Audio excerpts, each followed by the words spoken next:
Next period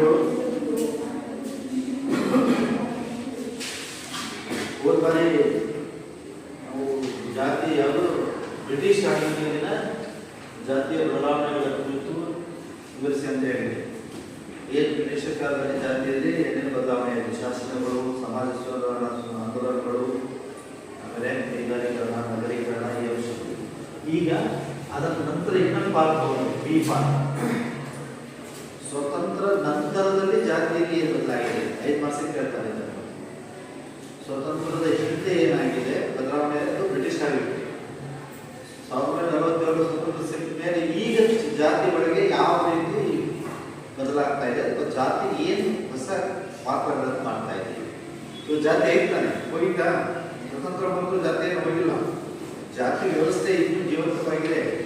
ನಮ್ಮ ಸಮಾಜದಲ್ಲಿ ಅದು ಹೋಗಲ್ಲ, ಆದರೆ ಅದರ ರೋಲ್ ಮಾತ್ರ ಚೇಂಜ್ ಆಗ್ತಾ ಇದೆ. ಅದರ ಪಾತ್ರ ಮಾಡ್ತಾ ಇರೋ ಕೆಲಸಗಳು ಚೇಂಜ್ ಆಗ್ತದೆ.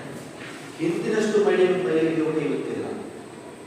ಇವತ್ತು ನೀವೆಲ್ಲ ಕುತ್ಕೊಂಡಿದ್ರೆ ಜಾತಿ ನೋಡಿ ಕುತ್ಕೊಂಡಿದ್ರೆ ಇದ್ರ ಮಟ್ಟಿಗೆ. ಹಿಂದಿನ ಕಾಲದಲ್ಲಿ ಮೇಲ್ಜಾತಿಯವರು ಕೂಡ ಕುತ್ಕೊಂಡ್ರು, ಕೆಳಜಾತಿಯವರು ಕೂಡ ಕುತ್ಕೊಂಡ್ರು, ಅವರೆಲ್ಲ ಅನುಸರಿಸೋಕೆ ಹಾಗೆ ಈ ಥರ ಇಲ್ಲ. ಈಗ ಮೊದಲೆಲ್ಲ ಹೋಟೆಲ್ಗಳಲ್ಲಿ ನಾವು ಯಾವ ಜಾತಿ ಅಂತ ನೋಡ್ಕೊಂಡು ಹೋಗ್ತಾ ಇದ್ದೀವಿ. ಇವತ್ತು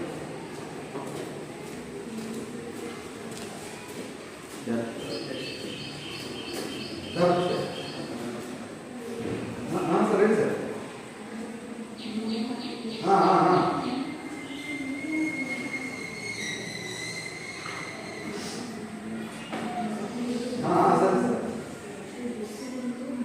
ಸರಿ ಸರ್.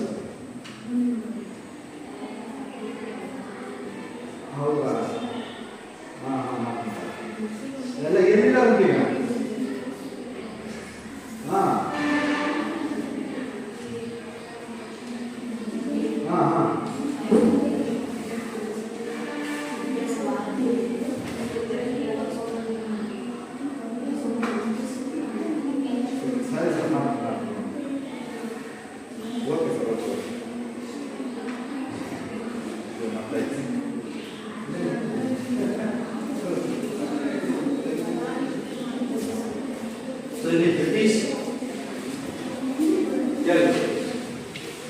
ಇವತ್ತು ಭಾರತದಲ್ಲಿ ಜಾತಿಗಳು ಕಂಪ್ಲೀಟ್ ಆಗಿ ಹೋಗಿಲ್ಲ ಇದ್ದಾರೆ.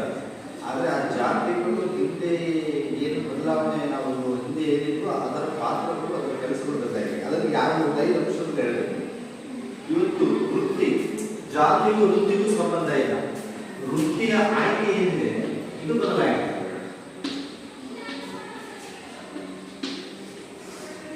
ಇವತ್ತು ಆಯ್ಕೆಯಲ್ಲಿ ಬದಲಾಗಿದೆ. ವೃತ್ತಿಯ ಆಯ್ಕೆಯಲ್ಲಿ ಸ್ವತಂತ್ರ ಭಾರತದಲ್ಲಿ ಒಂದು ಜಾತಿಗೆ ವೃತ್ತಿಗೆ ಸಂಬಂಧ ಇಲ್ಲ.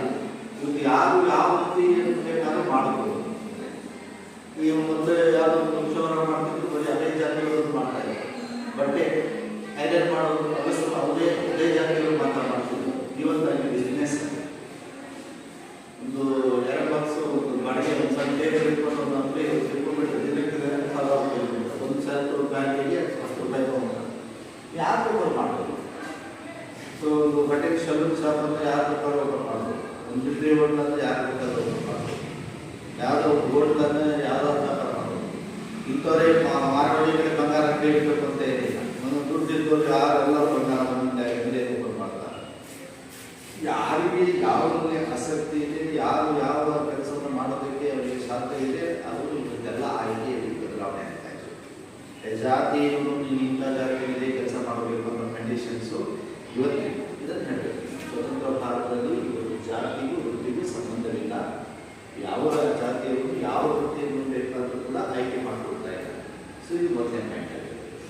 ಎರಡನೇದು ಸಹಭೋಜನ ನಿರ್ಬಂಧಗಳು. ನೋಡಿ, ಇದು ನಾವು ಹೇಳ್ತೀವಿ ಸಹಭೋಜನ ಅಂತ ಒಂದು ಲೈನ್, ಇದರಲ್ಲೂ ಬದಲಾವಣೆ. ಊಟ ಮಾಡೋದು ಧರ್ಮಸ್ಥಳಕ್ಕೆ ಹೋಗ್ತೇವೆ. ಧರ್ಮಸ್ಥಳಕ್ಕೆ ಹೋಗಿದ್ದೀರಾ? ಏನ್ ಮಾಡಿದ್ರು ಧರ್ಮಸ್ಥಳಕ್ಕೆ? ಊಟ ಮಾಡಿದ್ದೇವೆ, ದರ್ಶನ ಮಾಡಿದ್ರಿ. ದರ್ಶನ ಮಾಡ್ಕೊಂಡು ಹಿಂದ್ಗಡೆ ಅನ್ನಪೂರ್ಣೇಶ್ವರಿಗೆ ಹೋಗ್ತೀವಿ ಊಟಕ್ಕೆ. ಆ ಊಟಕ್ಕೆ ಹೋಗ್ಬೇಕಾದ್ರೆ ಇಲ್ಲೇ ಲೈನ್ ಜನ ಹಂಗೆ ಹೋಗ್ತಾ ಇರ್ತಾರೆ.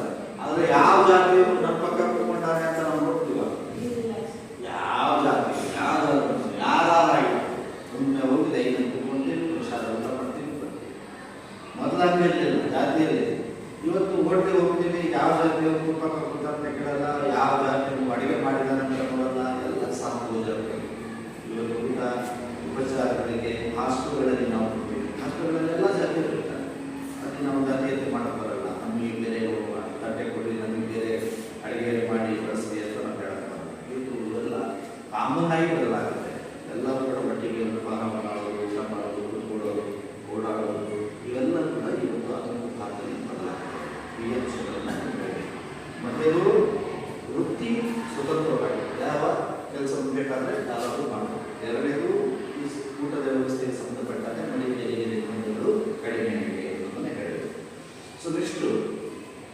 ತಿಳಿಯಬೇಕಾದರೆ ಜಾತಿ ಅನ್ನೋದು ದೈವ ಸೃಷ್ಟಿ ಅಂತ. ಹೌದಾ ಅಂತೀರ ನೀವು? ಜಾತಿಯನ್ನು ಮಾಡಿದ್ರೆ ಯಾರು? ದೇವರು. ದೈವ ಸೃಷ್ಟಿ ಅಂದ್ರೆ ನೀವು ನಂಬ್ತೀರಾ? ನೀನು ಯಾವ ಜಾತಿ? ಬ್ರಾಹ್ಮಣ ಜಾತಿ ದೇವರು ಮಾಡಿಲ್ಲ. ಕ್ಷತ್ರಿಯ ಜಾತಿ ಹಿಂದೆ ಇತ್ತು. ಬ್ರಾಹ್ಮಣನ ವೇದಗಳಲ್ಲಿ ಪುರಾಣಗಳಲ್ಲಿ ಹೇಳ್ತಿದ್ರು, ಆ ಬ್ರಹ್ಮನ ದೇಹದ ವಿವಿಧ ಅಂಗಗಳಿಂದ ಜಾತಿಗಳು ಹುಟ್ಟುವುದು. ಬ್ರಹ್ಮನ ಮುಖದಿಂದ ಬ್ರಾಹ್ಮಣ ಬಂದ, ಅವನ ತೋಳುಗಳಿಂದ ಕ್ಷತ್ರಿಯ ಬಂದ, ತೊಡೆಗಳಿಂದ ವೈಶ್ಯ ಬಂದ, ಪಾದದಿಂದ ಶೂದ್ರ ಹುಡುಗ ಅಂತ ಪುರಾಣ ನಂಬ್ತೀವಲ್ಲ. ಯಾರು ಇಲ್ಲಿಂದ ಯಾರು ಹುಟ್ಟುಕೊಂಡು ಇಲ್ಲಿಂದ ಯಾರು ಬರಲ್ಲ ಅಂತ ಕಲ್ಪನೆ ಅಂತ ಈಗಿತ್ತು ಒಂದು ಕಾಲದಲ್ಲಿ ಜಾತಿ ದೇವರು ಮಾಡಿದ್ರು. ಯಾರು ನಂಬಲ್ಲ. ನಾವು ಸಮಾಜ ನಾವು ಮಾಡ್ಬೋದು ಜಾತಿ. ಈಗ ಯಾರು ಇಂಥ ಜಾತಿ ಹುಡ್ಬೇಕಂತ ಕೇಳ್ಕೊಂಡು ದೇವರಿಗೆ ಬಂದಿವ? ನೀನು ಯಾರ ಜಾತಿ ಹುಟ್ಟಿದ್ದು, ಯಾರು ಹೊಟ್ಟೆ ಹುಟ್ಟಿದ್ದು ಆ ಜಾತಿ ನಿನಗೆ ಬಂದಿದೆ ಅಷ್ಟೇ. ನೀನೇನು ಕೇಳ್ಕೊಂಡಿದ್ದೀಯಾ ನಾನು ಇಂಥವ್ರು ಹೊಟ್ಟೆ ಹುಡ್ಬೇಕು, ನೀನು ಜಾತಿಯಲ್ಲಿ ಹುಡ್ಬೇಕು ಅಂತ ನನಗೆ ಕೇಳ್ಕೊಂಡಿಲ್ಲ. ದೈವದು ಮಾನವದಾಗಿ ಸಹಜವಾಗಿ ದೇವರು ಮಾಡಿದ್ದಲ್ಲ, ಯಾರು ನಂಬಲ್ಲ. ಜಾತಿಗಳು ದೈವ ಸೃಷ್ಟಿ ಅನ್ನೋ ಕಲ್ಪನೆ ಇವತ್ತು ಕಡಿಮೆಯಾಗಿದೆ. ಅದನ್ನು ನಂಬುವಂಥ ಪ್ರಸಂಗಗಳು ಇವತ್ತಿಲ್ಲ. ಅದು ನಾವು ಸಾಮಾಜಿಕವಾಗಿ ಸ್ಥಾನಮಾನಗಳನ್ನು ಮಾಡಿಕೊಳ್ಳೋದಕ್ಕೋಸ್ಕರ ನಮ್ಮ ಸಾಮಾಜಿಕ ವ್ಯವಸ್ಥೆಗಳಲ್ಲಿ ಸೊಸೈಟಿಯಲ್ಲಿ ಮಾಡಿಕೊಳ್ಳೋದು ಇದನ್ನು ನಿಷ್ಠೆ. ನೆಕ್ಸ್ಟ್ ಇವತ್ತು ವೃತ್ತಿ ಮತ್ತು ವೈವಾಹಿಕ ನಿರ್ಬಂಧಗಳು ಇವತ್ತು ಕಡಿಮೆಯಾಗಿದೆ. ಮೊದಲಷ್ಟಿಲ್ಲ. ವೈವಾಹಿಕ ನಿರ್ಬಂಧಗಳು ಜಾತಿಯಲ್ಲಿ ಕಡಿಮೆಯಾಗಿದೆ. ಇಂಥ ಜಾತಿಗಳು ಇಂಥ ಜಾತಿಗಳೇ ಬದಲಾಗಬೇಕು ನಿಜ, ಅದು ಅಷ್ಟು ನಿರ್ಬಂಧ ಇಲ್ಲ. ಶ್ರೀನಿವಾಸ ಒಳ್ಳೆ ಓದಿ ಒಂದು 50,000 ಲಕ್ಷ ರೂಪಾಯಿ ಸಂಬಳ ತಗೊಂಡು ಆಗ್ಬಿಟ್ಟಾದ್ರೆ ಅವನು ಯಾವ ಜಾತಿ ಹುಡುಗಿ ಯಾರು ಮಾಡಿ ಲಕ್ಷ ಸಂಬಳ ಬರ್ತಾ ಇದ್ದ ಯಾರು? ಜಾತಿಗಳು ವೃತ್ತಿಗಳು ಇವತ್ತು ಸ್ಟೇಟಸ್ಸು ಆರ್ಥಿಕ ಅನುಕೂಲತೆಗಳು ಕೂಡ ಇದೊಂಥರ ವಿಯೋಗವನ್ನು ನಿರ್ಧಾರ ಮಾಡ್ತಾರೆ. ಕೆಲವು ಜಾತಿಗಳಲ್ಲಿ ಉಪಕಂಗಡಗಳಲ್ಲಿ ಮದುವೆ ಆಗ್ತದೆ. ಮೊದಲೆಲ್ಲ ಒಳಕಂಗಡ ಅಂದರೆ ಒಂದೇ ಪುಂಗಡದಲ್ಲಿ ಮದುವೆ ಆಗಬೇಕು. ಲಿಂಗಾಯತರಲ್ಲಿ ಆಗ್ಬೇಕು ಅಂತ ಇಲ್ಲ. ಲಿಂಗಾಯತರಲ್ಲಿ ಬೇರೆ ಉಪಕಂಗಡಗಳಿದ್ದಾವೆ. ಪಂಚಮಸಾಲಿಗಳು, ಬಣಜಿಗಳು, ನೋಡೋದು, ಸಾಧು ಅಂತ ಈ ಕೆಲವು ಹೈ ಲೆವೆಲ್ ಕ್ಲಾಸ್ ಅಲ್ಲಿ ಇರ್ತಾರೆ. ಕೆಲವರು ಇಂಜಿನಿಯರಿಂಗ್ ಮಾಡಿದ್ರು, ಅವ್ರು ಏನು ಮಾಡ್ತಾರೆ ಈಗ ಅದರ ಉಪಕಂಗಡಗಳಲ್ಲೂ ಮಾಡ್ತಾರೆ. ಪಂಚಮಸಾಲಿ ನೋಡೋದು ಇವ್ರು ಮಾಡ್ತಾರೆ, ಹೀಗೆ ಮಾಡ್ತಾರೆ. ಸ್ವಲ್ಪ ಲಿಬರಲ್ ಆಗಿದೆ. ಸೊ ವೈವಾಹಿಕ ನಿರ್ಬಂಧಗಳು ಅಷ್ಟು ಕಠೋರವಾಗಿಲ್ಲ, ಸ್ವಲ್ಪ ಲಿಬರೇಷನ್ ಆಗಿದೆ. ಕೆಲವು ಕಡೆ ಇಂಟರ್ಕ್ಯಾಸ್ಟ್ ಮದುವೆ ಮ್ಯಾರೇಜ್ಗಳು ಕೂಡ ಆಗ್ತಾರೆ. ಕೆಲವು ಅದರ ಪ್ರಮಾಣ ಬಹಳ ಕಡಿಮೆ, ಅಷ್ಟೊಂದು ಇಲ್ಲ. ಇಂಟರ್ಕ್ಯಾಸ್ಟ್ ಮ್ಯಾರೇಜ್ ಇಷ್ಟು ಬಹಳ ಕಡಿಮೆ. ಸೊ ಇದನ್ನು ಕೂಡ ನೀವು ಒಂದಿಷ್ಟು ಭಾವನೆಗಳಲ್ಲಿ ಬಹಳ ಸರಳವಾಗಿದೆ. ಸ್ವತಂತ್ರ ಭಾರತದಲ್ಲಿ 4 ಪಾಯಿಂಟ್ ಇತ್ತು. ಇವತ್ತು ಭಾರತದಲ್ಲಿ ಜಾತಿ ಸಂಘಟನಾತ್ಮಕವಾಗ್ತಾ ಇದೆ. ಇನ್ನೊಂದು ಹೇಳಿ, ಜಾತಿಗಳು ಸಂಘಟನಾತ್ಮಕವಾಗಿದೆ ಅಂದ್ರೆ ನೋಡಿ, ಇವತ್ತು ಜಾತಿ ಭಾರತದಲ್ಲಿ ಹಿಂದಿಗಿಂತ ಇವತ್ತು ಬೇರೆ. ಎಲ್ಲ ಜಾತಿಗಳಿಗೂ ಜಾತಿಯ ಸಂಘಟನೆಗಳಿವೆ. ಹಿಂದಿನ ಜಾತಿಯವರು ಆ ಬೇರೆ ಕೆಲಸಗಳು ಮಾಡ್ತಿದ್ರು. ಇವತ್ತು ಜಾತಿಗಳು ಆ ಜಾತಿಗಳು ಕಲ್ಯಾಣ ಮಂಟಪ ಕಟ್ಕೊಳ್ಳೋದು, ಆ ಜಾತಿಗಳು ಶಾಲೆ ಮಾಡ್ಕೊಳ್ಳೋದು, ಆ ಜಾತಿಗಳು ಪತ್ರಿಕೆ ಓಡಿಸೋದು, ಆ ಜಾತಿಯ ಒಬ್ಬರನ್ನ ವೇದಿಕೆ ಮಾಡ್ಕೊಳ್ಳೋದು, ಸೊ ಆ ಜಾತಿಯ ನಮ್ಮ ಜಾತಿ ವೋಟ್ ಹಾಕೊಂಡು ನೋಡಿ. ಜಾತಿ ರಾಜಕೀಯ ಇವತ್ತು ಬಹಳ ನಡೀತಾ ಇದೆ ನಮ್ಮ ದೇಶದಲ್ಲಿ. ಇವತ್ತು ಬದಲಾಗ್ತದೆ. ಇದು ಈ ಕೆಲಸ ಹೊಸ ಕೆಲಸ ಇದೆ. ಜಾತಿ ಸಂಘಟನೆ ಆಗೋದ್ರ ಮುಖಾಂತರ ಯಾಕಂದ್ರೆ ಮೀಡಿಯಾ ಬಹಳ ಫಾಸ್ಟ್ ಇದೆ ನೋಡಿ. ಎಲ್ಲ ಜಾತಿಯಲ್ಲಿ ಯಾವ ಜಾತಿಯ ಸಂಘ ಮಾಡಿಕೊಂಡು ಕುರುಬರ ಸಂಘ, ಲಿಂಗಾಯತರ ಸಂಘ, ಬ್ರಾಹ್ಮಣರ ಸಂಘ, ಈಡಿಗರ ಸಂಘ, ಮಾದರ ಸಂಘ ಅನ್ನೋ ಎಲ್ಲ ಸಂಘಗಳಿವೆ. ಎಲ್ಲ ಸಂಘಗಳಿಗೂ ಸ್ವಾಮಿಗಳು ಮಾಡ್ತಾರೆ, ಸ್ವಾಮೀಜಿಗಳಿದ್ದಾರೆ. ಅವ್ರು ಏನು ಮಾಡ್ತಾರೆ, ಮೀಡಿಯಾ ವಾಟ್ಸಪ್ ಗ್ರೂಪ್ ಸಂಘ ರಿಜಿಸ್ಟ್ರೇಷನ್ ಮಾಡಿಕೊಂಡು ಆ ಜಾತಿಯ ಜನರ ಮಕ್ಕಳಿಗೆ ವಿದ್ಯಾಭ್ಯಾಸ ಕೊಡಿಸೋದು, ಅಥವಾ ಜಾತಿಯ ಜನರನ್ನ ಜಾಗೃತಿ ಮಾಡಿಸೋದು, ಅಥವಾ ಜಾತಿಗೆ ಸಮುದಾಯ ಭವನಗಳನ್ನು ಕಟ್ಟಿಸ್ಕೊಳ್ಳೋದು. ಸೊ ನಮ್ಮ ಜಾತಿಯವರಿಗೆ ರಾಜಕೀಯವಾಗಿ MLA ಮಾಡಿ, ಮಿನಿಸ್ಟರ್ ಪೋಸ್ಟ್ ಕೊಡಿ, ಮಂತ್ರಿಯಾಗಿ ಎಲ್ಲರೂ ಬಯಸ್ತಾರೆ.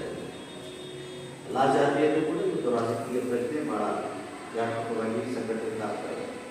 ನೀವು ಮೊದಲು ಯಾರು ವೋಟ್ ಹಾಕ್ತೀರ ನಿಮ್ಮ ಮನೆ ಮಾತಾಡ್ರೆ, ಅವ್ನು ನಮ್ಮ ಜಾತಿಯಲ್ಲಿ ಫಸ್ಟ್ ಏನಾರಾಗಿ ಅವ್ನು ಕಣ್ಣನ ಸ್ಕೂಲ್ ಫಸ್ಟ್ ಅವನಿಗೆ ವೋಟ್ ಹಾಕೊಂಬರ್ತಾರೆ ಅಂತ. ಮೊದಲು ಜಾತಿ ಇವತ್ತು ರಾಜಕಾರಣದಲ್ಲಿ ಬಹಳ ಕೆಲಸ ಮಾಡ್ತಾ ಇದೆ ಭಾರತದಲ್ಲಿ. ನಮ್ಮ ಸಮಾಜದಲ್ಲಿ ಇವತ್ತು ಜಾತಿ ಹಿಂದೆ ಕೆಲಸ ಮಾಡ್ತಿದ್ದು ಬೇರೆ. ಜಾತಿಯ ತೀರ್ಮಾನ ಮಾಡೋದು, ಪಂಚಾಯತಿ ಮಾಡೋದು, ಅದು ಮಾಡೋದು ಇವತ್ತು ಅವೆಲ್ಲ ಒಳಗಡೆ ಸಂಘಟನಾತ್ಮಕವಾಗಿ ನಮ್ಮ ಜಾತಿಯ ಸದಸ್ಯತ್ವವನ್ನು ಕಟ್ಟುವಂಥ ಪ್ರಯತ್ನಗಳನ್ನು ಮಾಡ್ತಾ ಇದ್ದಾರೆ. ಇಷ್ಟು ನೀವು ಹೇಳಬೇಕಾಗುತ್ತೆ.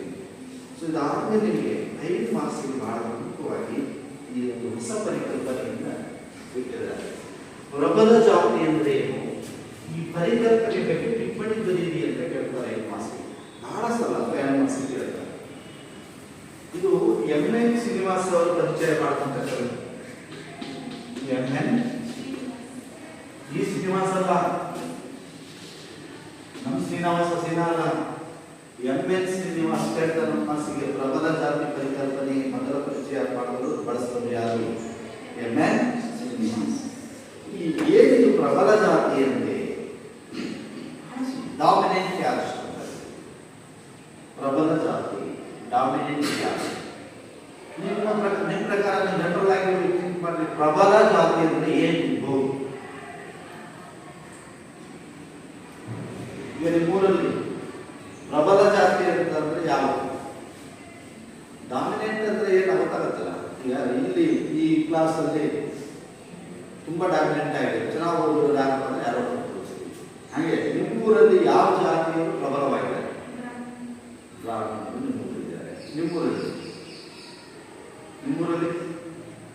ನಿಮ್ಮೂರಲ್ಲಿ ಯಾವ ಜಾತಿ ಜನಸಂಖ್ಯೆ ಅಥವಾ ಆರ್ಥಿಕವಾಗಿ ಜನಸಂಖ್ಯೆಯಾಗಿ ಒಳ್ಳೆ ಚೆನ್ನಾಗಿರೋರು ಡಾಮಿನೆಂಟ್ ಅಂತಿರೋದು. ಯಾರಿಗೆ ಡಾಮಿನೆಂಟ್ ಅಂತೀವಿ ಅಂದ್ರೆ ಚೆನ್ನಾಗಿ ಇರೋರು ಅಂತ ಜಾತಿಯವರು ಯಾರು?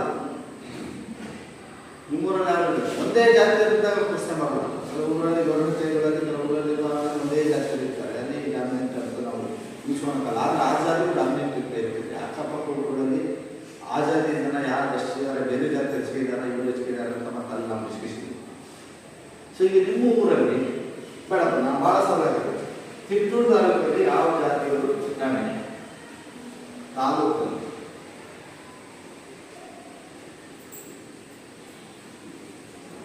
ಏನು ಗೊತ್ತಿಲ್ಲ ನೀವು ಮೈಂಡ್ ಕರೆಕ್ಟ್ ಸುಂದರಲ್ಲ. ಡಾಮಿನೆಂಟ್ ಅನ್ನೋ ಪದದ ಅರ್ಥ ಮಾಡ್ತಾರೆ. ಡಾಮಿನೆಂಟ್ ಅಂದ್ರೆ ಪ್ರಬಲ ಅಂದ್ರೆ ಅದೇ ಯಾರು ಅಂತ ನನಗೆ. ನಿಮ್ಮೂರಲ್ಲಿ ಡಾಮಿನೆಂಟ್ ಅಂದ್ರೆ ಮೇಲ್ಜಾತಿ ಅಂದ್ರೆ ಒಂದು ಊರಲ್ಲಿ ಒಂದೇ ಒಂದು ಡಾಮಿನೆಂಟಾ? ಅದಕ್ಕೆ ನಾನು ಹೇಳ್ತಿರೋದು ಡಾಮಿನೆಂಟ್ ಪ್ರಬಲ ಅಂದ್ರೆ ಏನು ಅಂತ ಅದನ್ನೇ ಹೇಳಿದೆ. ಮತ್ತೆ ಹೇಳಿದೆ, ಒಂದು ಕಂಡೀಷನ್, ಎಕನಾಮಿಕ್ ಕಂಡೀಷನ್ ಅಂದ್ರೆ ಚೆನ್ನಾಗಿರ್ಬೇಕು, ಜನಸಂಖ್ಯೆ ಹೆಚ್ಚಿಗೆ ಇರಬೇಕು. ಇದಾದ ಮೇಲೆ ಹೇಳಿ ನಿಮ್ಮೂರಲ್ಲಿ ಯಾರು ಚೆನ್ನಾಗಿದ್ದಾರೆ, ಯಾವ ಜಾತಿಗಳು ಅಂತ? ನಿಮ್ಮೂರು ಯಾವುದು? ನಿಮ್ಮೂರಲ್ಲಿ ಯಾವ ಜಾತಿ ಜನ ಹೆಚ್ಚಿಗೆ ಡಾಕ್ಯುಮೆಂಟ್ ಇರೋದು? ಗೌಡ್ರು. ಅದೇ ಈಗ ಹೇಳ್ಬೇಕು, ನಿಮ್ಮೂರಲ್ಲಿ ಗೌಡ್ರು ಡಾಕ್ಯುಮೆಂಟ್ ಆಗಿದ್ದಾರೆ ಅಂದ್ರೆ ಚೆನ್ನಾಗಿದ್ದಾರೆ, ಜನಸಂಖ್ಯೆ ಆರ್ಥಿಕವಾಗಿ ಚೆನ್ನಾಗಿದ್ದಾರೆ. ನಿಮ್ಮೂರಲ್ಲಿ ಬಸವರಾಜಪುರದಲ್ಲಿ ಯಾವ ಜಾತಿ ಜನ ಡಾಕ್ಯುಮೆಂಟ್? ಗೋವಿ. ನೋಡಿ, ಅಲ್ಲಿ ಅವರು ಸ್ವಲ್ಪ ಸ್ಟ್ರಾಂಗ್ ಆಗಿದ್ದಾರೆ, ಜನಸಂಖ್ಯೆ ಹೆಚ್ಚಿಗೆ, ಆರ್ಥಿಕವಾಗಿ ಚೆನ್ನಾಗಿದ್ದಾರೆ, ಗೋವಿ ಡಾಕ್ಯುಮೆಂಟ್. ಇದನ್ನೇ ಹೇಳ್ತಾರೆ ಡಾಮಿನೆಂಟ್ ಅಂದ್ರೆ ಒಂದು ಪ್ರದೇಶದಲ್ಲಿ, ಒಂದು ಊರಲ್ಲಿ ಒಂದು ಜಾತಿ ತುಂಬಾ ಪವರ್ಫುಲ್ ಆಗಿರೋದು. ಸೊ ಇದು ಎಲ್ಲ ಕಡೆ ಒಂದೇ ಜಾತಿ ಪವರ್ಫುಲ್ ಆಗಿದೆ, ಒಂದೊಂದು ಊರಲ್ಲಿ ಒಂದೊಂದೇ. ಈಗ ಗೋವಿ ಜನಾಂಗ ಎಲ್ಲ ಊರು ಡಾಮಿನೆಂಟ್ ಇದಾರ, ಗೌಡು ಎಲ್ಲ ಕಡೆನೂ ಡಾಮಿನೆಂಟ್ ಇದಾರ, ಲಿಂಗಾಯತರು ಎಲ್ಲ ಕಡೆನೂ ಡಾಮಿನೆಂಟ್ ಇದಾರ. ಹಾಗಾದ್ರೆ ನಾವು ಡಾಮಿನೆಂಟ್ ಅಂತ ಪದಕ್ಕೆ ಅಧ್ಯಯನ ಮಾಡ್ತಾ ಅದನ್ನು ವ್ಯಾಖ್ಯಾನ ಬಹಳ ಸರಳವಾಗಿ ಹೇಳ್ತಾರೆ. ಎಷ್ಟೇ ಮಾಡರ್ನ್ ದೊಡ್ಡ social change in modern India ಅಂತ ಅವರು ಪ್ರಮುಖವಾದಂಥ ಶ್ರೀನಿವಾಸ ಅವರು social change in modern India. ಇದರಲ್ಲಿ 4 ಅಂಶಗಳನ್ನು ಹೈಲೈಟ್ ಮಾಡ್ಕೊಳ್ಳೋದು. ಪ್ರಬಲ ಜಾತಿ ಏನು? ಮೊದಲು ಜನಸಂಖ್ಯೆ ಏನಿರಬೇಕು, ಒಂದು ಊರಲ್ಲಿ ಜನಸಂಖ್ಯೆ ಹೆಚ್ಚಿಗೆ. ಎರಡನೇದು ಆರ್ಥಿಕವಾಗಿ ಚೆನ್ನಾಗಿರಬೇಕು. ಮೂರನೇದು ರಾಜಕೀಯವಾಗಿ ಅಧಿಕಾರದಲ್ಲಿರಬೇಕು. ಕೃಷಿಯ ಒಡೆತನ, ಕೃಷಿ ಭೂಮಿ. ಈ 4 ಅಂಶಗಳಲ್ಲಿ ವ್ಯಾಖ್ಯಾನ ಮಾಡ್ತಾರೆ. ಪ್ರಬಲ ಜಾತಿ ಎಂದರೇನು? ಒಂದು ಸಮುದಾಯದಲ್ಲಿ ಯಾವ ಜಾತಿಯ ಜನಸಂಖ್ಯೆ ಹೆಚ್ಚಿಗೆ ಆಗಿರುತ್ತೆ, ಆ ಜನಸಂಖ್ಯೆ ಆರ್ಥಿಕವಾಗಿ ಚೆನ್ನಾಗಿದ್ದು ಅವರು ರಾಜಕೀಯ ಮತ್ತು ಅಧಿಕಾರವನ್ನು ಹೊಂದಿದ್ದು ಕೃಷಿಯ ಭೂಮಿಯ ಒಡೆತನವನ್ನು ಹೊಂದಿದ್ದರೆ ಅದನ್ನು ಪ್ರಬಲ ಜಾತಿ ಎಂದರೆ. 4 ಅಂಶಗಳನ್ನು ನೆನಪಿಟ್ಕೋಬೇಕು. ಪ್ರಬಲ ಜಾತಿ ಅಂದರೆ 2 ಮಾಸಿಗೆ ಹೇಳ್ತಾನೆ. ಒಂದು ಜನಸಂಖ್ಯೆ, ಆರ್ಥಿಕವಾಗಿ ಸದೃಢತೆ, ರಾಜಕೀಯ ಅಧಿಕಾರ, ಕೃಷಿ ಭೂಮಿಯ ಒಡೆತನ ಹೆಚ್ಚಿಗೆ. ಯಾವ ಜಾತಿ ಜನರಿಗೆ ಈ 4 ಅಂಶಗಳಿದೆಯೋ ಆ ಜಾತಿ ಆ ಊರಲ್ಲಿ ಡಾಮಿನೆಂಟ್ ಕ್ಯಾಸ್ಟ್. ಹೇಳು, ಡಾಮಿನೆಂಟ್ ಕ್ಯಾಸ್ಟ್ ಅನ್ನೋ ಬಗ್ಗೆ ಏನು ಹೇಳೋದು? ಜನಸಂಖ್ಯೆ, ಆರ್ಥಿಕ ರಾಜಕೀಯ ಕೃಷಿ ಭೂಮಿ ಅದು ಸೆಂಟೆನ್ಸ್ ಮಾಡಿ ಹೇಳೋದು.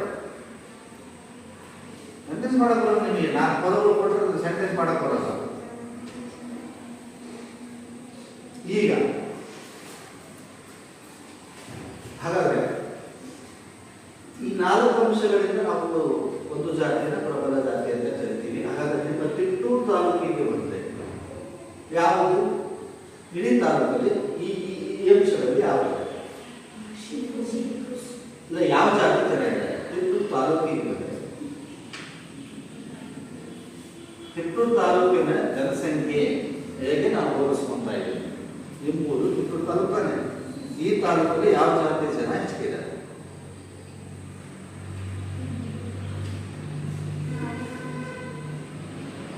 ಆಯ್ತು, ನೀವು ಹೇಳಿ ಮತ್ತೆ. ನಿಮಗೆ ಗೊತ್ತಿಲ್ಲ ನಿಮ್ಮ ತಾಲೂಕಲ್ಲಿ ಯಾವ ಜಾತಿ ಜನಸಂಖ್ಯೆ ಹೆಚ್ಚಿಗೆ ಇದೆ? ಯಾವುದು?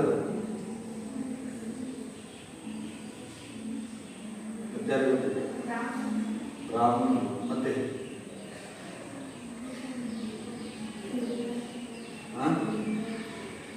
ಹೇಳಿ, ಮಾತಾಡ್ರಿ. ಬೇರೆವೆಲ್ಲ ಮಾತಾಡ್ತೀರಿ, ಲಿಂಗಾಯತ. ಮತ್ತೆ ನಾನು ಹೇಳ್ತಿರೋದ್ರಲ್ಲಿ 2 ಹೇಳ್ಬೇಕು. ಈಗ ಅತಿ ಜನಸಂಖ್ಯೆಯಲ್ಲಿ ಯಾವ ಹೆಚ್ಚಿಗೆ? ಒಕ್ಕಲಿಗರು ಹೆಚ್ಚಿಗೆ, ಲಿಂಗಾಯತ ಹೆಚ್ಚಿಗೆ. ಮೋಸ್ಟ್ಲಿ ಈ ತಾಲೂಕಲ್ಲಿ ಒಕ್ಕಲಿಗರು ಲಿಂಗಾಯತರು ಡಾಮಿನೆಂಟ್ ಅಷ್ಟೇ ಇರ್ಬೋದಾ? ನಿಮ್ಗೆ ಗೊತ್ತೈತೆ ನಿಮ್ಮ ಕಡೆ ಲಿಂಗಾಯತ ಹೆಚ್ಚಿಗಿದಾರೋ ಒಕ್ಕಲಿಗರು ಹೆಚ್ಚಿಗಿದಾರೋ? ಒಕ್ಕಲಿಗರು ಲಿಂಗಾಯತ ಹೆಚ್ಚಿಗೆ. ಬೇರೆ ನಿಮ್ಮ ತಾಲೂಕು ನಮ್ಮ ಅಕ್ಕಪಕ್ಕ ನೋಡಿ ತಾಲೂಕಿನ ಸರ್ವೆ ಮಾಡ್ಕೋಬೇಕು ನಾವು. ಬ್ರಾಹ್ಮಣ ಸಂಖ್ಯೆ ಭಾಳ ಕಡಿಮೆ ಇದೆ. ಬ್ರಾಹ್ಮಣರು ಇಲ್ಲ, ಸಿಟಿಯಲ್ಲಿ ಸ್ವಲ್ಪ ಜನ ಇದ್ದಾರೆ, ಹಳ್ಳಿಗಳಲ್ಲಿ ಸ್ವಲ್ಪ ಭಾಳ ಕಡಿಮೆ ಜನಸಂಖ್ಯೆ ಕೂಡ ಡಾಮಿನೆಂಟ್ ಇಲ್ಲ. ಸೊ ಅಧಿಕಾರಕ್ಕೆ ಬಂದರೆ ರಾಜಕೀಯವಾಗಿ ಅವರೇ ಇದ್ದಾರೆ. ರಾಜಕೀಯವಾಗಿ ಯಾವ ಹೆಚ್ಚಿಗೆ ಇದ್ದಾರೆ? ಲಿಂಗಾಯತರಿದ್ದಾರೆ, ಒಕ್ಕಲಿಗರು. ರಾಜಕೀಯ ಕ್ಷೇತ್ರದಲ್ಲಿ ಲೀಡರ್ಸ್ MLA ಯಾರು? ಯಾವ ಜಾತಿ? ಲಿಂಗಾಯತ. ಗೊತ್ತಿಲ್ಲ. ನಿಮ್ಮ MLA ಜಾತಿ ನಿಮ್ಗೆ ಗೊತ್ತಿಲ್ಲ. ಕೃಷಿ ಭೂಮಿ SC STಗಳಿಗೆ ಜಮೀನು ಹೆಚ್ಚು. ಜನಸಂಖ್ಯೆ ನೀವು ಹೇಳಿದ ನಾಯಕರು SC ST ಜನ ಇದ್ದಾರೆ, ಅಲ್ಲ ಅಷ್ಟು ಜನಸಂಖ್ಯೆ ಇಲ್ಲ. ಅವ್ರ ಜಮೀನುಗಳು ಅಷ್ಟಿಲ್ಲ. ಜನಸಂಖ್ಯೆ ಹೆಚ್ಚಿಗೆ ಇರ್ಬೋದು. ಒಬ್ಬ ನಾವು ಒಕ್ಕಲಿಗರಿಗೆ 50 ಎಕರೆ SC STಗೆ 2 ಎಕರೆ 3 ಎಕರೆ ಇದೆ. ಜಮೀನಿಲ್ಲ ಅವರು. ರಾಜಕೀಯವಾಗಿ ಅಧಿಕಾರ ಇಲ್ಲ. ಆರ್ಥಿಕವಾಗಿ ಚೆನ್ನಾಗಿಲ್ಲ ಅವರು. ಜನಸಂಖ್ಯೆ ಇದೆ ಆದರೆ ಆರ್ಥಿಕವಾಗಿ ಚೆನ್ನಾಗಿದೆ. ಆದರೆ ಕೆಲವು ಸಲ ಉಲ್ಟಾಗಿದೆ. ಕೆಲವು ಊರುಗಳಲ್ಲಿ ಈಗ ಒಂದು ಊರು ಯಾವುದೋ ಒಂದು ಎಕ್ಸಾಂಪಲ್ ತಗೊಳ್ಳಿ. ಯಾವುದು? ಬಸವಾಸುರ. ನಿಮ್ಮೊಂದು ಯಾವ್ಯಾವ ಊರು ಬಸವಪುರದಲ್ಲಿ ಅದಿರಲಿ. ನಿಮ್ಮೂರಲ್ಲಿ ಯಾವ್ಯಾವ ಜಾತಿ ಇದೆ? ನಾಯಕರು, ಗೋವಿ, ಕುರುಬರು ಮತ್ತೆ ಶೆಟ್. ಈಗ ಶೆಟ್ರ ಸಂಖ್ಯೆ ಕಡಿಮೆ ಇದೆ. 4 ಮನೆ ಇರ್ಬೋದು. ಹಾಗಾದ್ರೆ ನಿಮ್ಮೂರಲ್ಲಿ ನಿಮ್ಮ ಪ್ರಕಾರ ಗೋವಿ ಜನಾಂಗ ಹೆಚ್ಚಿಗೆ, ಜಮೀನು ಹೆಚ್ಚಿಗೆ, ರಾಜಕಾರಣಿಗಳು ಗೋವಿಗಳು ಇದ್ದಾರೆ. ಅವರು ಬೇರೆ ಅಕ್ಕಪಕ್ಕದ ಊರಲ್ಲಿ ಗೋವಿ ಜನಾಂಗ ಯಾರೂ ಇಲ್ಲ. ಬೇರೆ ಈಗ ಶೆಟ್ರ ಇದ್ದಾರೆ. ಶೆಟ್ರು ನಿಮ್ಮೂರಲ್ಲಿ ಕಡಿಮೆ ಇದ್ದಾರೆ, 4 ಮನೆ. ಆದರೆ ನಿಮ್ಮೂರು ಅಕ್ಕಪಕ್ಕ 4-5 ಹಳ್ಳಿಗಳು ಬರ್ತಾವೆ. ಆ 4-5 ಹಳ್ಳಿಗಳು ಬರೀ ಶೆಟ್ರೆ ಇದ್ರು ಅಂತ. ಬರೀ ಶೆಟ್ರೆ, ಅವರೇ ಡಾಮಿನೆಂಟು, ಅವರದೇ ಅಧಿಕಾರ, ಅವರದೇ ಇದೆ. ಆಗ ನಿಮ್ಮೂರಲ್ಲಿರುವಂತಹ ಶೆಟ್ರು ಪ್ರಬಲ ಜಾತಿಗೆ ಒಳಪಡ್ತಾರೋ ಒಳಪಡ್ತಾರೆ.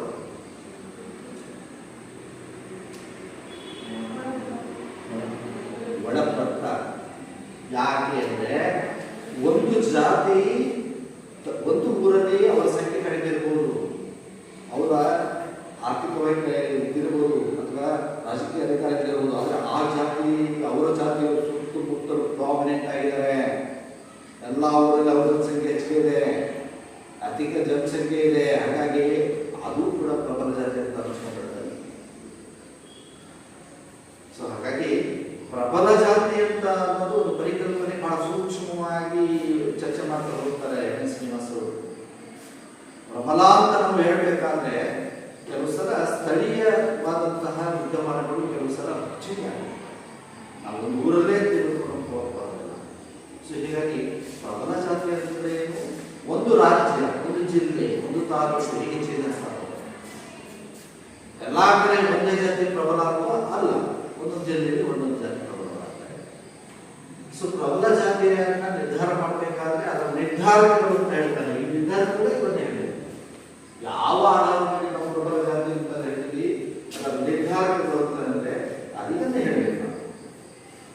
ಒಂದು ಜನಸಂಖ್ಯೆ, ಇನ್ನೊಂದು ಅಂಶವನ್ನು ಹೇಳ್ತಾನೆ. ಯಾವ ಜಾತಿಯಲ್ಲಿ ಉನ್ನತ ಹುದ್ದೆಗಳಲ್ಲಿ ಅಧಿಕ ಸದಸ್ಯರಿರ್ತಾರೆ, IAS, KS, IPS ಓದಿರುವಂತಹ ಓದಿ ಕೆಲಸಕ್ಕಿರುವಂತಹವರು ಯಾವ ಜಾತಿಯಲ್ಲಿ ಹೆಚ್ಚಿಗೆ ಇದ್ದಾರೆ, ಅದು ಕೂಡ ಒಂದು ಆಧಾರ ಅಂಶಗಳನ್ನು.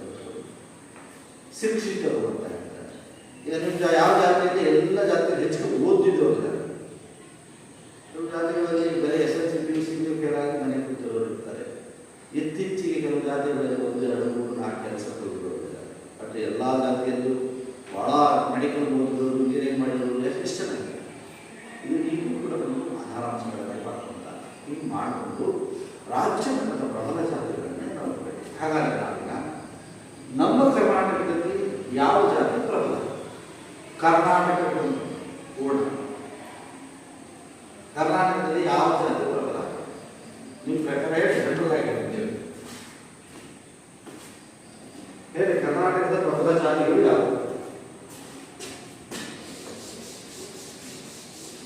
ಕರ್ನಾಟಕ ಜನಸಂಖ್ಯೆ ಗೊತ್ತೈತೆ, ಇದರಲ್ಲಿ ಯಾವ ಜಾತಿ ಪ್ರಬಲ ಇರಬಹುದು?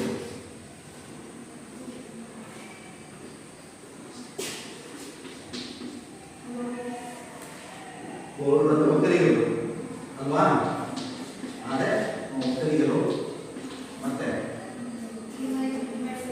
ಇವೆರಡೇ ಕರ್ನಾಟಕದಲ್ಲಿ ಜನಸಂಖ್ಯೆ ಡಾಮಿನೆಂಟ್ ರಾಜಕೀಯ ಆರ್ಥಿಕವಾಗಿರು. ಕರ್ನಾಟಕದ ಪ್ರಬಲ ಜಾತಿಗಳ ಬಗ್ಗೆ 2 ಮಾಸ ಕೇಳ್ತಾರೆ.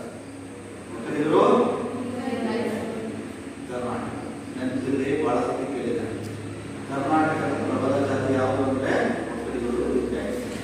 ರಾಜಕೀಯವಾಗಿ ಆರ್ಥಿಕವಾಗಿ ಎಲ್ಲದರಲ್ಲೂ ಕೂಡ ಡಾಮಿನೆಂಟ್ ಆಯಿತು. ಆಂಧ್ರ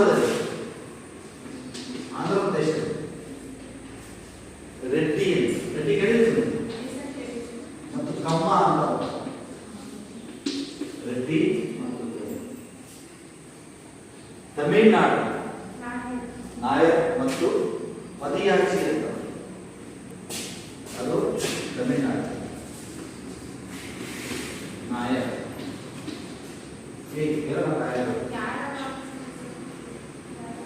ತಮಿಳುನಾಡು ಗೌಂಡರ್ ಮತ್ತು ಪದಿಯಾಚಿ. ಇದು ತಮಿಳುನಾಡು ಗೌಂಡರ್ ಮತ್ತು ಪದಿಯಾಚಿ. ಕೇರಳ ನಾಯರ್ ಈಳವ. ಕೇರಳದಲ್ಲಿ ನಾಯರ್ ಮತ್ತು ಈಳವ. 4 ಸ್ಟೇಟ್ ನೆನಪಿದೆ. ಪಾಯಿಂಟ್ಸ್ ಕಳಿಸ್ತೀನಿ. ಫಸ್ಟ್ ಹೆಚ್ಚಿಗೆ ಕೇಳೋದೇ ಕರ್ನಾಟಕ. ಕರ್ನಾಟಕದ ಪ್ರಬಲ ಜಾತಿ ಆಂಧ್ರ ಪ್ರದೇಶ, ತಮಿಳುನಾಡು ಗೌಂಡರ್ ಪದಿಯಾಚಿ, ಕೇರಳ ನಾಯರ್ ಮತ್ತು ಈಳವ. ನಾಯರ್ ಮತ್ತು ಈಳವ ನೋಡಿ, ಇವು ಎಲ್ಲ ನಮ್ಮ ಅಕ್ಕಪಕ್ಕದ ದಕ್ಷಿಣ ಭಾರತ ರಾಜ್ಯದ ಪ್ರಬಲ ಜಾತಿಗಳು. ಈ ಪ್ರಬಲ ಜಾತಿಗಳ ಪರಿಕಲ್ಪನೆಯಲ್ಲಿ ಇದನ್ನು ಹೇಳಬೇಕಾಗುತ್ತೆ. ಸೊ ಇದಾದ್ಮೇಲೆ ಇಷ್ಟು ನೀವು ಇದನ್ನೆಲ್ಲ ಸೇರಿಸಿ 5 ಮಾರ್ಕ್ಸ್ ಕೇಳ್ತಾರೆ. ಇದು ಎಲ್ಲ ಬರೀಬೇಕು. 5 ಪಾಯಿಂಟ್ಸ್ ಪಾಯಿಂಟ್ಸ್ ನಿರ್ಧಾರ ಡೆಫಿನೇಷನ್ ಕರೆಕ್ಟಾಗಿ ನೀವು ಓದ್ಕೊಂಡ್ಬಿಟ್ಟು ಪ್ರಬಲ ಜಾತಿ ಎಲ್ಲ ಹೊರಟಿರ್ತದೆ. ಸೊ ಅದಾದ್ಮೇಲೆ ನಿಮಗೆ SC ಬಗ್ಗೆ ಹೋಗಬೇಕು. ಶೆಡ್ಯೂಲ್ ಕ್ಯಾಸ್ಟ್ ಅಂದರೆ ಸಿಂಪಲ್ ಆಗಿ ಹೋಗ್ತದೆ.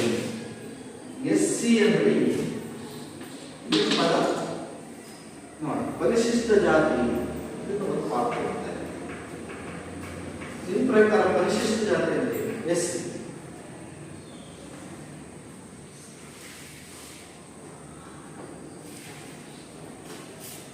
ಈ ಪದ ಮೊದಲು ಎಲ್ಲಿ ಬಳಕೆ ಆಗಿದೆ? SC ಅನ್ನೋ ಪದ ಮೊದಲು ಬಳಕೆ ಆಗಿದ್ದು 1928ರಲ್ಲಿ ಸೈಮನ್ ವಲೆರಿ ಅಂತ ಬರುತ್ತೆ. ಸೈಮನ್ ವಲೆರಿ ಕಮಿಷನ್ ಇದರಲ್ಲಿ ಮೊದಲು ಬಳಕೆ ಮಾಸಿಕ ಹೇಳ್ತಾರೆ. ಪರಿಶಿಷ್ಟ ಜಾತಿಯ ಪದ ಮೊದಲು ಬಳಕೆಯಾಗಿದ್ದು ಶೆಡ್ಯೂಲ್ ಕ್ಯಾಸ್ಟ್ ಸೈಮನ್ ವರದಿಯಲ್ಲಿ 1928. SC ಅಂದ್ರೆ ಏನು? ಈ ಪದದ ಇದನ್ನು ಬಿಡಿಸ್ತೀವಿ ನಾವು. ಎಸ್ ಅಂದ್ರೆ ಏನು, ಸಿ ಅಂದ್ರೆ ಅಷ್ಟೇ ಸಿಂಪಲ್. ಅದು ನಾವು SC ಅಂತೀವಿ. SC ಅಂದ್ರೆ ಜಾತಿ ಅಲ್ಲ, ಅದು ಶೆಡ್ಯೂಲ್ ಅಂದ್ರೆ ಏನು, ಪಟ್ಟಿ ಅಂತ. ಪಟ್ಟಿ ಅಂದ್ರೆ ಏನು, ಸಿ ಅಂದ್ರೆ ಏನು, ಕ್ಯಾಸ್ಟ್ ಅಂತ. ಸಂವಿಧಾನದಲ್ಲಿ ಒಂದು ಪಟ್ಟಿ ಇದೆ, ಇದು ಪಟ್ಟಿ. ಸಂವಿಧಾನದಲ್ಲಿ ಯಾವ್ಯಾವ ಜಾತಿಗಳು ಯಾವ್ಯಾವ ಪಟ್ಟಿಯಲ್ಲಿ ಅಂತ ಈ ಪಟ್ಟಿ, ಒಂದೊಂದು ಪಟ್ಟಿ ಅಂದ್ರೆ ಗೊತ್ತಾಗ್ತಾರೆ, ಬಳಸಿರ್ತಾರೆ ಕಾಲಮ್ ಬಿಗಳಲ್ಲಿ. ಈ ಎ ಅನ್ನೋ ಪಟ್ಟಿ, ಬಿ ಅನ್ನೋ ಪಟ್ಟಿ, ಸಿ ಅನ್ನೋ ಪಟ್ಟಿ.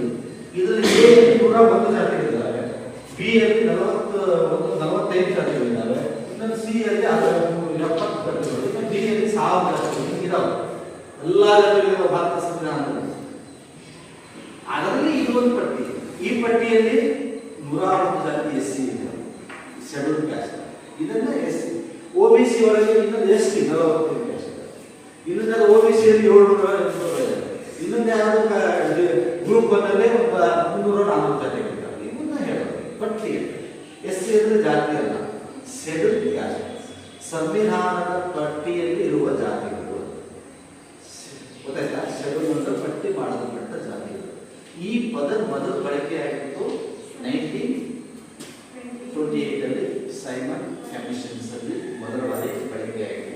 ಸೊ ಇವರನ್ನ ಭಾವ್ಯ ಜಾತಿಗಳು ಅಂತ ಕೂಡ ಕರೀತಿದ್ದಾರೆ. 1900 ಬ್ರಿಟಿಷರು ಭಾವ್ಯ ಅಂದ್ರೆ ಹೊರಗಿನ ಜಾತಿಗಳು ಅಂದ್ರೆ ಮೇಲ್ವರ್ಗದಿಂದ ಹೊರಗಡೆ ಇಟ್ಟಲ್ಪಟ್ಟ ಜಾತಿಗಳನ್ನ ಬ್ರಿಟಿಷರು ಭಾವ್ಯ ಜಾತಿಗಳು ಅಂತ ಕರೀತಾರೆ. ಸೊ ಇದನ್ನ ದೇವರು, ಈ ಜಾತಿಗಳನ್ನ ದೇವರ ಮಕ್ಕಳು ಅಂತ ಯಾರು ಗಾಂಧೀಜಿಗಳು SC ಅಲ್ಲಿ ಹರಿಜನ ಅಂತ ಬರುತ್ತಾರೆ. ಯಾರು? ಗಾಂಧೀಜಿ ಮೊದಲು ಕರೆದಿದ್ದಲ್ಲ. ಇಲ್ಲಿ ಒಂದು ಕ್ವಶನ್ಸ್ ಇದೆ. ಪರಿಶಿಷ್ಟ ಜಾತಿಯವರನ್ನ ಹರಿಜನ ಎಂದು ಮೊದಲು ಕರೆದವರು ಯಾರು ಅಂದಾಗ ಗಾಂಧೀಜಿ ಅಲ್ಲ, ನರಸಿಂಹ ಮೆಹ್ತಾ.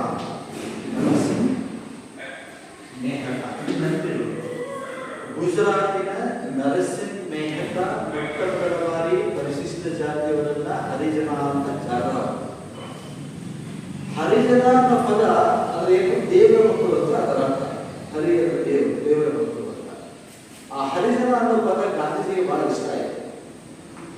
ಅವರಿಗೆ ಇಷ್ಟ ಆಗಿ ಏನ್ ಮಾಡಿದ್ರು, ಆ ಪದವನ್ನ ಎಲ್ಲ ವರ್ಗದವರು ಕೂಡ ಹರಿಜನ ಅಂತ ಜನಪ್ರಿಯ ಮಾಡಿದ್ರು. ಅವರು ಅದನ್ನ ಹೆಚ್ಚಿಗೆ ಬಳಸಿದ್ರು. ಹಾಗಾಗಿ ಗಾಂಧೀಜಿ ಆ ಪದವನ್ನ ಹೆಚ್ಚು ಜನಪ್ರಿಯಗೊಳಿಸಿದವರು ಗಾಂಧೀಜಿ.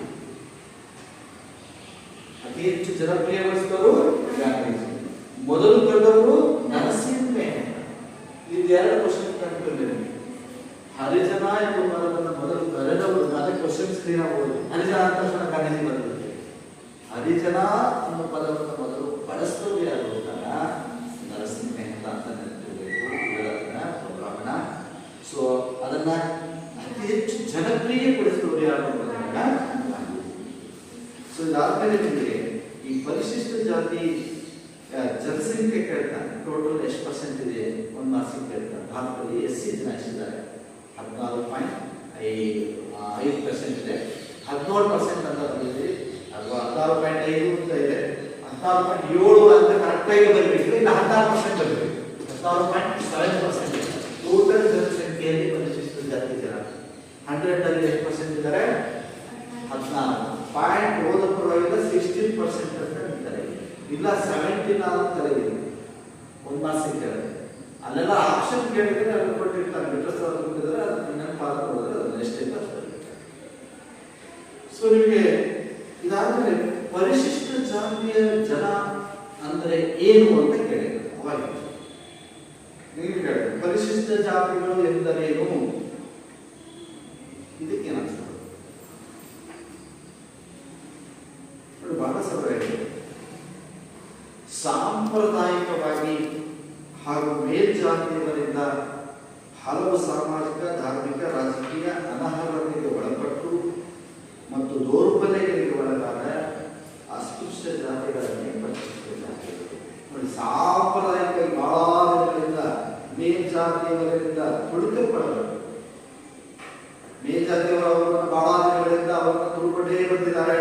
ಅವರಿಗೆ ಯಾವ ಧಾರ್ಮಿಕ, ಆರ್ಥಿಕ, ರಾಜಕೀಯ ಅಧಿಕಾರ ಕೊಟ್ಟಿಲ್ಲ.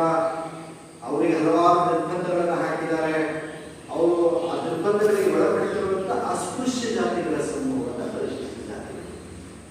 ಯಾವ ಪರಿಶಿಷ್ಟ ಜಾತಿಯವರಿಗೆ ಊರು ಹೊರಗೆ ಹಾಕಿದ್ದಾರೆ. ಅವ್ರು ಊರು ನೋಡಿ ಅವ್ರ ಕೇರಿಗಳೆಲ್ಲ ಹೊರಗಡೆ, ಬ್ರಾಹ್ಮಣರು ಹತ್ರ ಇಲ್ಲ, ಲಿಂಗಾಯತರ ಹತ್ರ ಇಲ್ಲ, ಮೇಲ್ಜಾತಿಯವರು ಮನೆ ಅಕ್ಕಪಕ್ಕ ಅವರು ಇಲ್ಲ.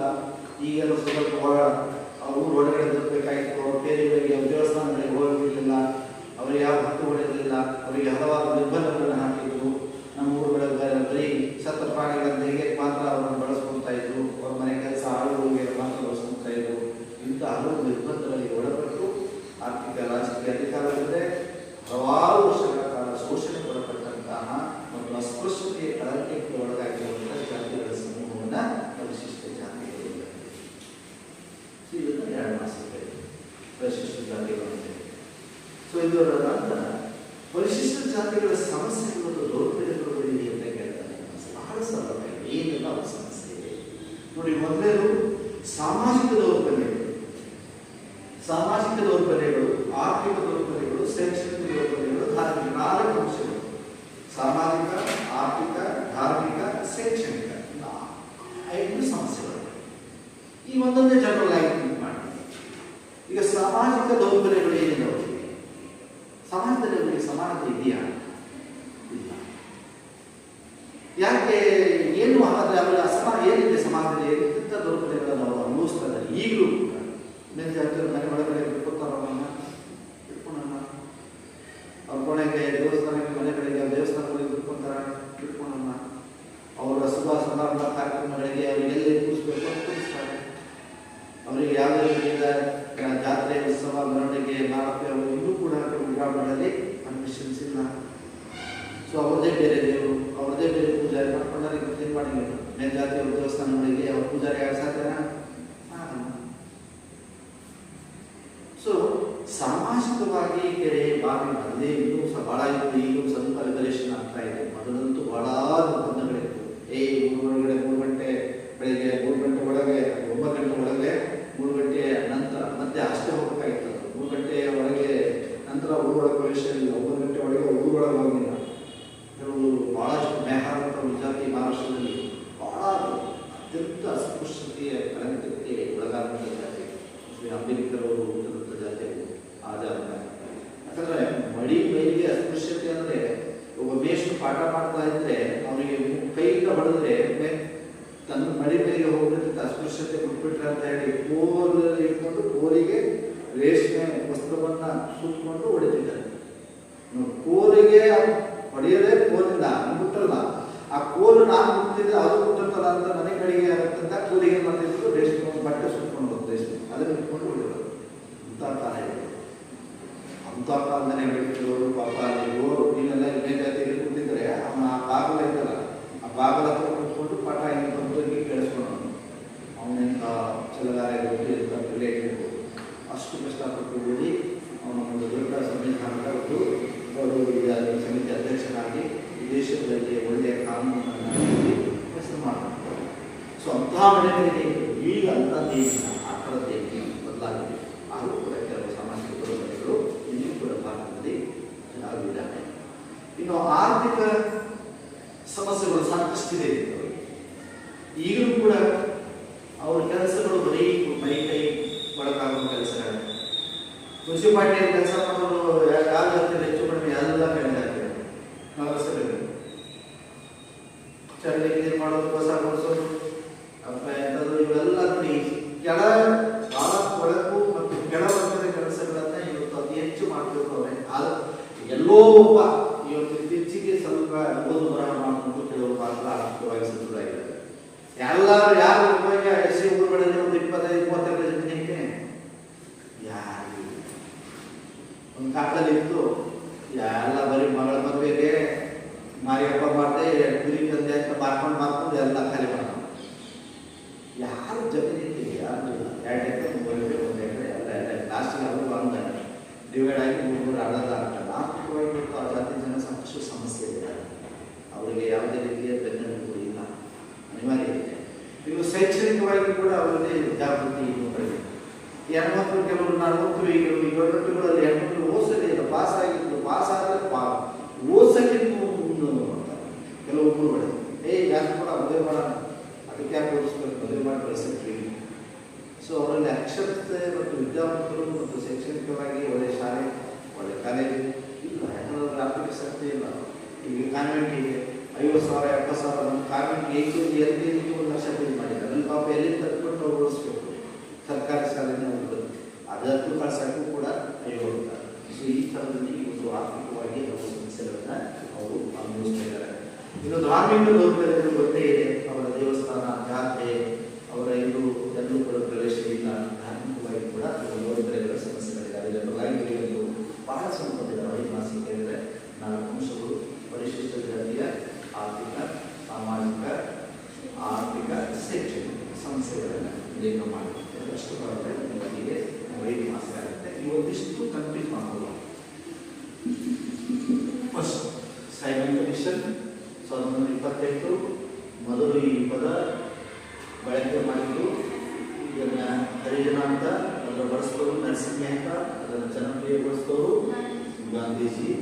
ಇಷ್ಟು ಬರೆದು ಅದರ ವ್ಯಾಖ್ಯಾನ ಡೆಫಿನೇಷನ್ ಬರೆದು ಜಾತಿಗಳ ಸಮಸ್ಯೆಗಳಿವೆ.